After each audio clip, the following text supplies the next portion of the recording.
So again, I want to actually go through a bunch of specific examples. So clearly, you voted against the war in Iraq, and had it been a properly authorized resolution of war, I assume based on what you've said, you would not have supported that. I would not have. Right. Matter of fact, when it came up in the IR committee on which I served, I made them vote on it. And said, if you other members want to go to war, you should do it properly, get the country together behind you, and fight it, win it, and get it over with and get home, if it's indeed a necessary war.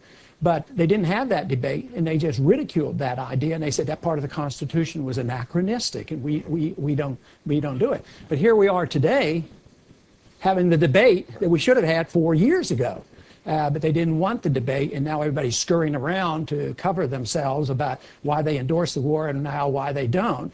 And they could have avoided it twice if they'd have agreed with me that it was an unnecessary war, our national security was not threatened, or if they just would have resorted to the rule of law, they could have protected themselves. So there's two ways they should have been able to protect themselves, but now the Congress is up there passing all kinds of resolutions pretending that they're bowing to the people's will, and they're actually helpless in doing anything serious about getting us out of Iraq. Would you have voted also against going to war in Afghanistan, against the Taliban and the bases that al-Qaeda had there? Well, we really didn't declare war against Afghanistan, and I would have voted against authority to go into Afghanistan, take it over, and nation build. Besides, that effort was designed for some economic reasons of oil and gas pipelines and things. That's why they had to take over Afghanistan. But I did vote for the authority to go after the al-Qaeda, believing that targeting the individual in the group that was seemed to be very likely the people who brought about 9/11. I did, but the authority given and the money given was totally abused. We went into nation building. Where's Osama bin Laden? He's in Pakistan. Pakistan is a military dictatorship that we support, and now we subsidize, and they have nuclear weapons. So it makes no sense whatsoever with this ridiculous foreign policy that we have. So no, I would oppose and never intended for the president to misuse that authority. I wanted him to go after. So what happened? We ignored Osama bin Laden and said, oh, let's go to war against Iraq.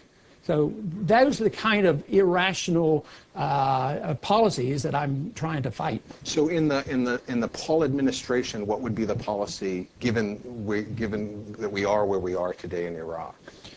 Well, the one thing is the president is the commander-in-chief of the armed forces. The president should be reminded, and I would remind myself, you're not the commander-in-chief of the government of the country and all the people.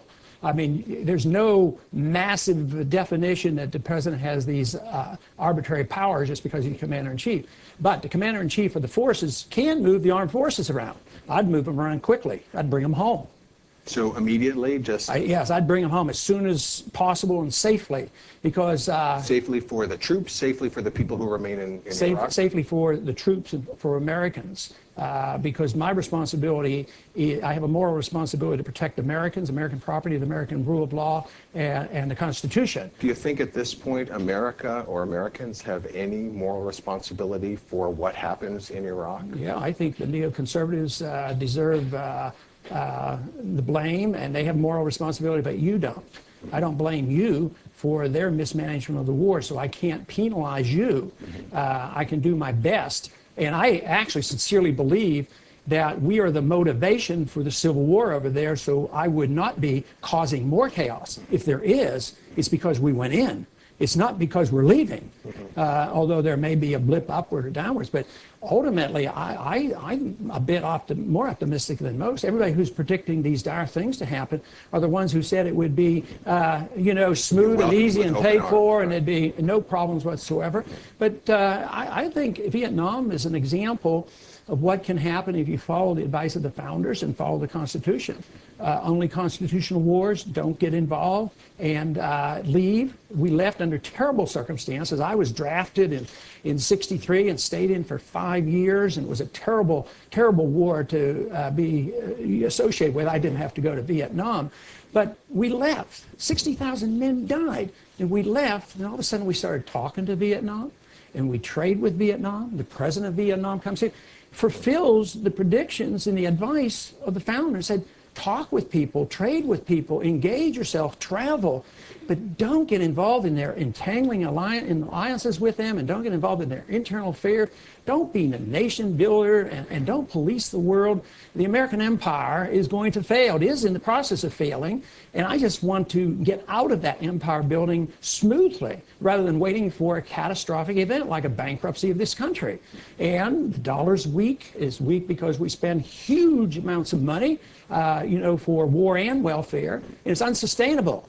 And I think that's one of the reasons that the younger generation is very attracted to this philosophy, is that they have become aware that the great burdens are falling on the next generation, whether it's the social security system or the abusive government that's coming down that's going to invade our privacy, that we're getting rid of habeas corpus. Young people are realizing this, and they understand the finances. And actually, it has been a great booster to the campaign because of the young people.